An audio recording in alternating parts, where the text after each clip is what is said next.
Today we're breaking down a key OSHA concept, the multi-employer worksite.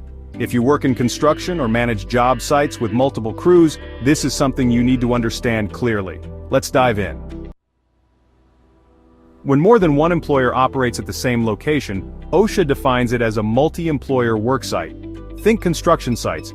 Multiple contractors, different trades, all sharing the same space, though not always working at the same time. But even if the work is staggered, every employer involved shares responsibility for keeping the site safe. Now, don't confuse this with a dual-employer worksite. That's when an employee has two employers at the same time. For example, a temp worker sent from an agency to a host company. In that case, both employers are responsible for the employee. But in a multi-employer worksite, it's all about different companies sharing the same physical job site. And who's responsible for what?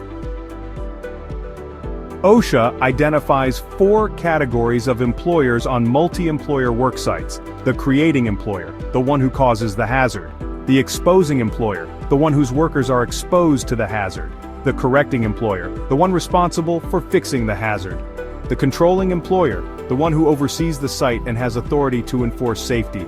And here's the catch: a single employer can fit into more than one of these categories. Here's a question. If a subcontractor creates a hazard, can the general contractor still get cited? Yes. Even if the GC's employees weren't involved, OSHA can still hold them accountable as the controlling employer. Why? Because controlling employers are responsible for making sure everyone on site follows safety standards, not just their own crews. To reduce risk, contractors and owners should pre-qualify subcontractors before they step foot on the site. Review their Injury and Illness Prevention Program or IIPP, insurance loss history, and OSHA citation history, ideally over the past 3 years. So, before any work gets started, it's important to create a site-specific safety plan. You gotta identify hazards, outline responsibilities, and write those expectations right into every contract. Controlling employers, well, they have to do more than just set expectations. They need to conduct regular inspections, hold daily safety meetings, and communicate any changes as new phases begin.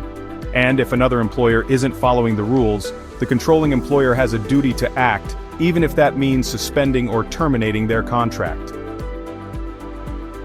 Alright, let's recap. Multi-employer work sites require cooperation and shared responsibility. OSHA can cite multiple employers for the same violation. The controlling employer must lead site-wide safety efforts. Pre-qualifying contractors and planning ahead are honestly critical, and ongoing communication keeps the job site safe and compliant.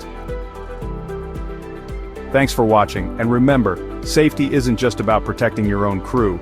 It's about holding everyone on the site to the same high standard. Like, subscribe, and stay safe out there.